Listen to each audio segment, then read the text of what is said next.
आज हम श्रीमद् भगवत गीता को रीड करेंगे, एक श्लोक रीड करेंगे और देखेंगे कि कृष्ण भगवान हमें क्या गाइडेंस दे रहे हैं। आज हमारे पास chapter 10 the opulence of the absolute का श्लोक 42 आया है।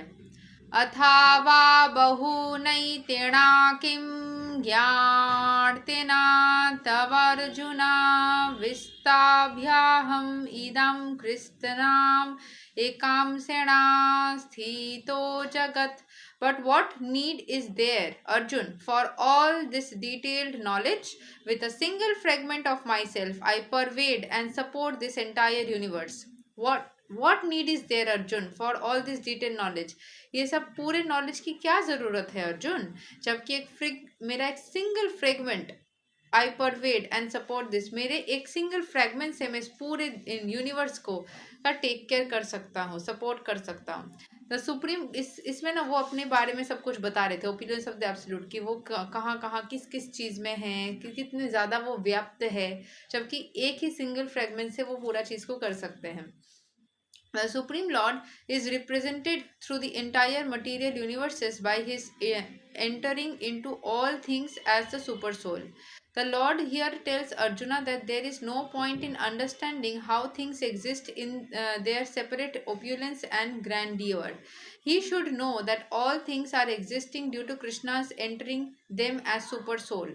From Brahma, the most gigantic entity, on down to the smallest ant, all are existing because the Lord has entered each and all and is sustaining them.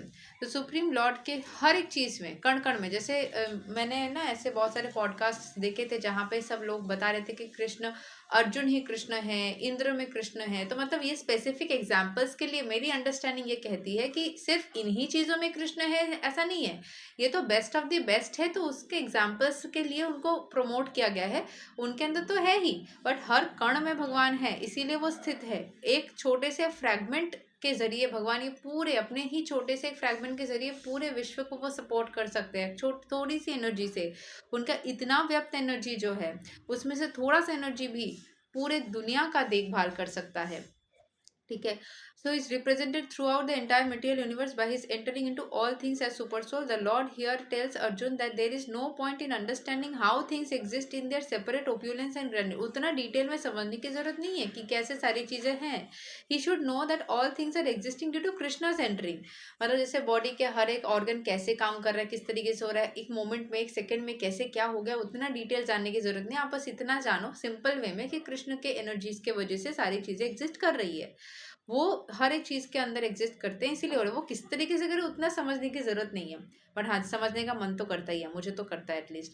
From जो जो चीज़ें मना किया जाता है उसमें से कुछ कुछ चीज़ें तो मन करता ही है, जैसे कि जानने की ज़्यादा इच्छा, the most gigantic entity on. लेकिन बहुत ज़्यादा जानने की इच्छा करने से ना हमें कॉम्प्लिकेटेड हो जाता है कभी कभी, इसीलिए मना किया जा रहा है।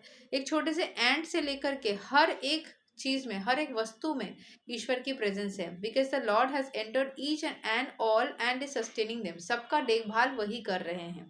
There is a mission that regularly propounds that worship of any demigod will lead to the supreme personality of Godhead or the supreme goal. But worship of demigods is thoroughly discouraged herein, because even the greatest demigods like Brahma, Shiva represent only a part of the opulence of Supreme Lord. परम भगवान, परम ईश्वर श्री कृष्ण भगवान का एक छोटा सा अंश सारे डेमिगॉड में है। उन छोटे से अंश का टेक केयर या अंश का सेवा करने से अच्छा है कि आप परम ब्रह्म, परम ईश्वर भगवान श्री कृष्ण का पूर्ण रूप से उनका आप सेवा करो, उनका नाम जाप करो। बट वर्शिप ऑफ डेमिगॉड्स इसीलिए डिस्करेज किया गया है। He is the origin of every one born and no one is greater than him. He is असमौर्धवा, विच मीन्स असमौर्धवा. No one is superior to him and no one is equal to him. In the Padma Puran, it is said that one who considers the Supreme Lord Krishna in the same category with demigods, be they even Brahma or Shiva, becomes at once an atheist. जो ब्रह्मा और शिवा को कृष्ण के same category में सोचते हैं, वो atheist जैसा ही हो जाता है, क्योंकि वो इस परम ईश्वर के परम शक्तियों का मिराकल्स को ना वो एक्नॉलेज नहीं कर रहा है, कि वो ऊंचे स्थान को एक्नॉलेज नहीं कर रहा है, वो नीचे स्थान कर रहा है। तो नीचे करना एक मतलब जो भगवान को नहीं मानने वाला आदमी और भगवान को मान करके उनको बाकी डेमिगॉड्स से सेम मानने वाला आदमी सेम ही कैटेगरी में पड़ता है। If, however, one thoroughly studies the different descriptions of the opulences and expansions of Krishna's energy, then one can understand without any doubt the position of Lord Shri Krishna and can fix his mind in the worship of Krishna without deviation. अगर कोई जान जाता है कृष्ण की शक्तियों के बारे में, उनके एक्सपेंशन के बारे में, तो वो फोकस करके कृष्ण के बारे में सीख सकता है।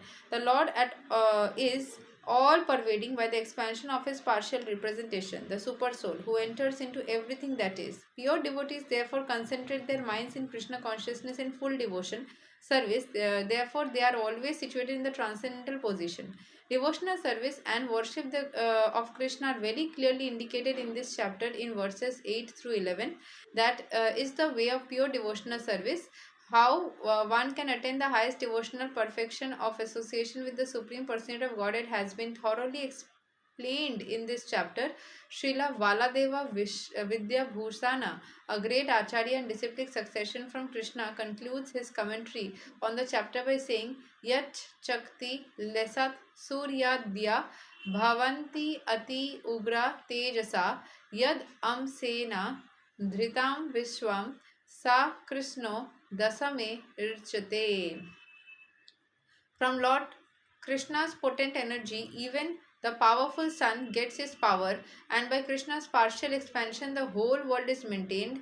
Therefore, Lord Shri Krishna is worshipable. भगवान की संपूर्ण शक्तियों को इस दुनिया की देखभाल के लिए ज़रूरत ही नहीं पड़ती, उनके थोड़े से एनर्जी से ही सब कुछ हो, या पार्शियल थोड़ा पार्ट ऑफ द एनर्जी से ही हो जाता है।